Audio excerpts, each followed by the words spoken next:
the larger definition or the larger topic was the Viksit Bharat, right? It's as India marches through its 100 years of independence, it I think aims at also becoming a developed nation, right? And that is what the Viksit Bharat dream is all about, right? So 20 years from now,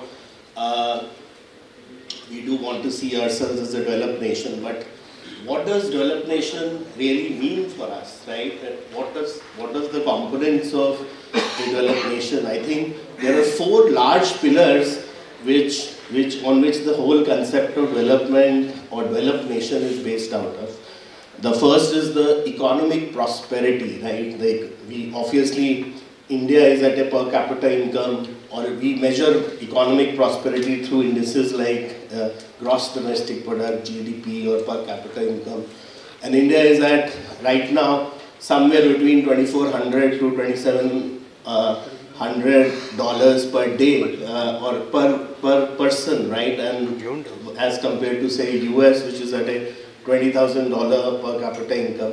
So there's a large difference to bridge, right? So imagine if we kind of move from that point to say 20,000.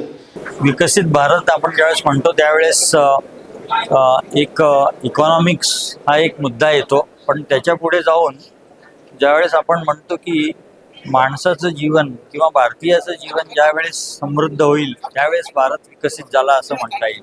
त्यासाठी अन्न वस्त्र निवारा, त्यातला निवारा आजचा जो कार्यक्रमाची जी basic theme होती, त्यात ज्यावेळेस संपूर्ण भारतातील लोकांना निवारा मिळेल तोच खरा म्हणजे विकसित भारत असेल. आणि त्या दृष्टीने आपल्या केंद्र शासन असेल किंवा महाराष्ट्र शासन असेल, त्यांचे जे उपक्रम आहेत आणि त्यात सर्व जे लोक आहेत ज्यांना निवारा आज नाही आहे त्यांना निवारा देण्याबद्दल जे शासनाच्या ज्या वेगवेगळ्या स्कीम आहेत त्या बघता नक्कीच 2047 पर्यंत भारत हा विकसित झालेला असेल.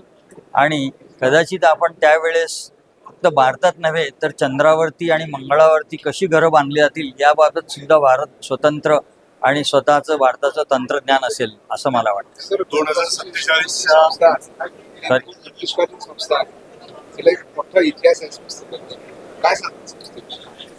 नाही, COEP ही एक ब्रिटिशकालीन संस्था आहे याबद्दल वाद नाही, परंतु आमच्या संस्थेमध्ये ब्रिटिशकालीन काळामध्ये डिप्लोमा म्हणून हा प्रोग्राम सुरू करण्यात आला होता.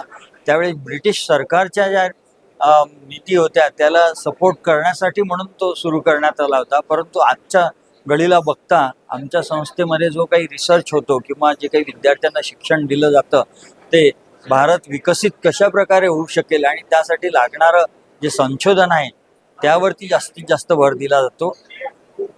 आपण builder association of India Pune सेंटरच्या वतीने आज या ठिकाणी बिल्डर्स डे आणि नवीन वर्षाच्या डायरीच्या रिलीजचा कार्यक्रम पार पडला.